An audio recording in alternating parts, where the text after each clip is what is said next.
Good afternoon, boys and girls. We are going to be working on our proposal for our Genius Hour playground. That means that we need to write a persuasive essay to the Board of Education to persuade them to allow us to add accessible playground equipment. When we write persuasive essays, we use the acronym OREO. O stands for opinion.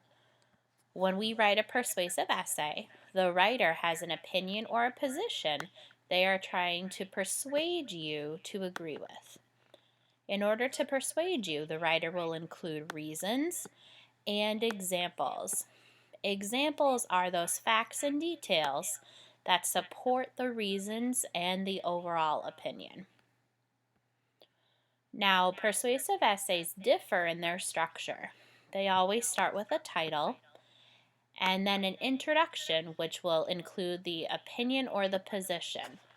Some writers will include an entire introductory paragraph, while others just include their introduction as a sentence. Authors or writers will also use or include reasons and examples, depending on how sophisticated the writer is and how much information they need to convey. They will have each reason in its own paragraph, or if they have less information, they will put all reasons together in a paragraph. At the end of their persuasive essay, great writers will restate their opinion or the position, either as a concluding sentence or a concluding paragraph. We are going to start by looking at a basic persuasive essay titled Plastic, Paper, or Cloth. We're going to be using this Oreo backwards planning sheet to help us determine what the opinion, reasons, and if there is a restate of the opinion. Here's the article or the persuasive essay. We have a big decision to make. We can use cloth, paper, or plastic bags. I choose cloth because paper uses trees and plastic uses petroleum, so we should use cloth. Cloth bags are easy to take with you and use again and again. We need to keep our earth clean, so let's use cloth. Remember, recycle and reuse. I have highlighted the introductory statement or the opinion in red. The author's opinion is that we should use cloth bags instead of paper or plastic bags. The author gives us 3 details. They explain that paper uses trees and plastic uses petroleum. They also explain that cloth bags are easy to take with you and that cloth bags can be reused. So those are the author's 3 reasons. At the end of the persuasive essay, the author restates his or her opinion that we should use cloth bags. Now, if we were to put this into our organizer, we would have our title, our opinion that we should use cloth, our 3 reasons, and the restating of the opinion.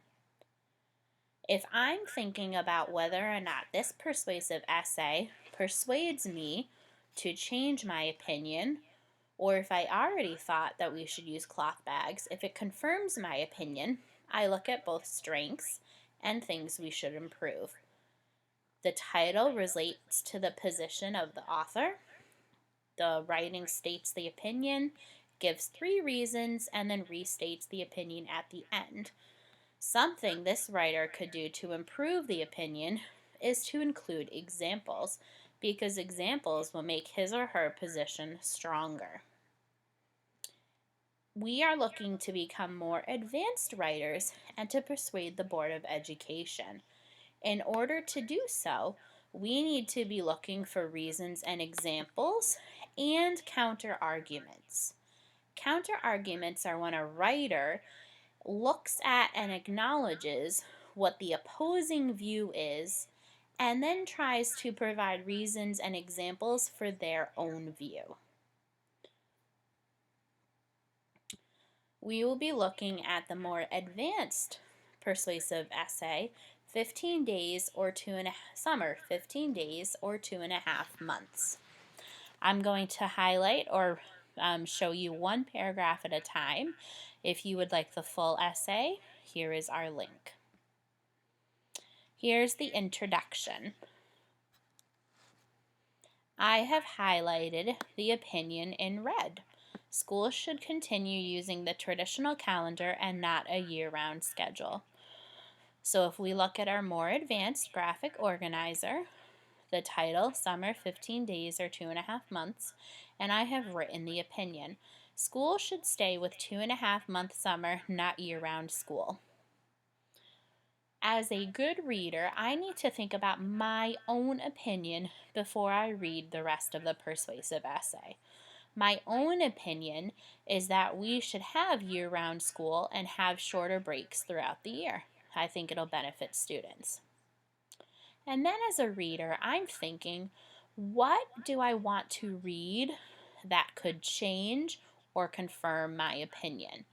And for this writer to persuade me to stay with the traditional school schedule, I would want to see data on achievement, how it affects students, and quotes from students and families. We'll see if we read that as we go through. Body paragraph 1. This writer introduces a counter-argument.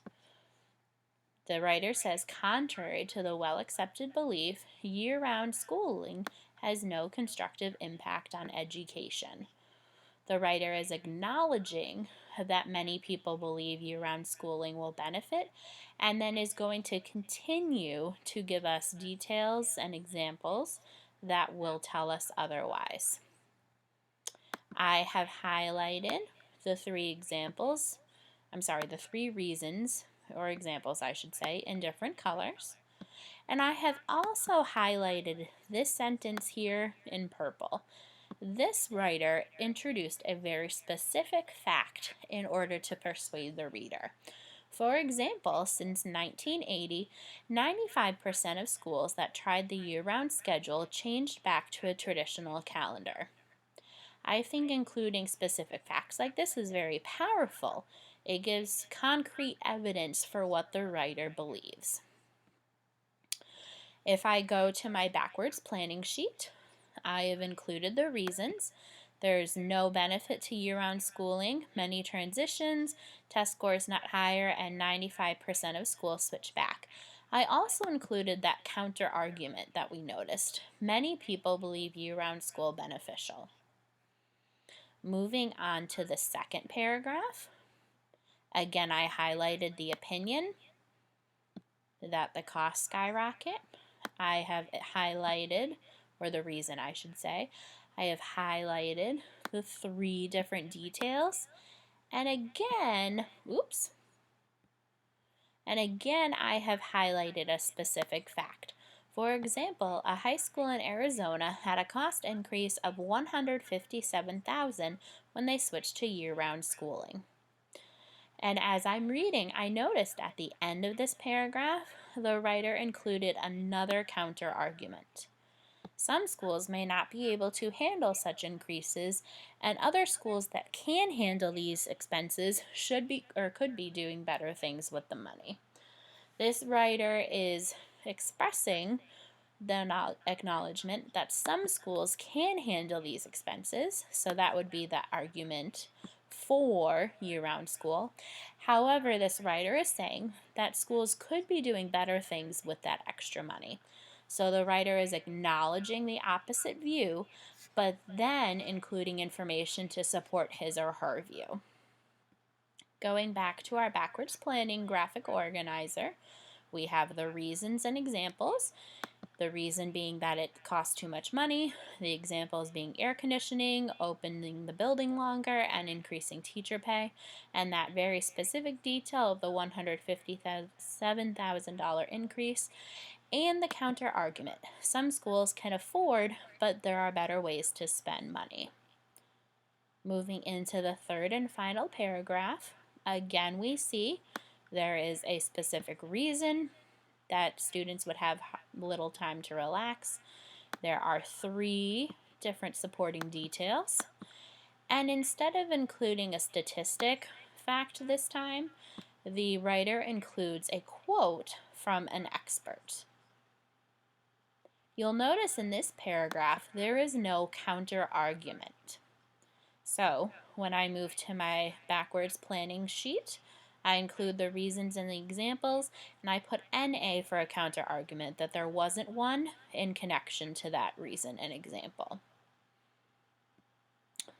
This writer included a concluding paragraph and absolutely restated his or her opinion that it is best to continue with the traditional calendar and not move to year-round schooling. I put that restate of opinion into the final box of my graphic organizer, and then I need to look at this final box right here. Did my opinion change? Was it confirmed? And in thinking about the specific facts that the writer presented and the many reasons and examples they presented, I would say my opinion did change slightly. I am a little bit more convinced that we should keep the traditional school model, the traditional school calendar, and not switch to year-round schooling. I think what would have made it even stronger is if the writer had included more specific counter-arguments instead of these generic counter-arguments, and had included a final counter-argument. And I also would have liked to see a couple more, maybe, of those specific facts. And I didn't see as much data on the achievement as I would have liked. But I did really enjoy the quote that they put from the expert. Your job, before we can begin the task of writing our own persuasive essay, I want to make sure that you can identify the elements of persuasive essays. So you have a choice. You can read either Letter to the Editor or Adopting a Pet from the Pound. Your job is to then complete the graphic organizer, just as I did. And as you read, or after you read, you need to be able to answer these questions about the quality of the persuasive essay. Did it confirm your opinion or position, if you agreed with the author to begin with? Did it persuade you to change your opinion or position, if you had a different opinion or position from the author? Or if you don't think that it was a quality persuasive essay, what does the writer need to make the persuasive essay stronger?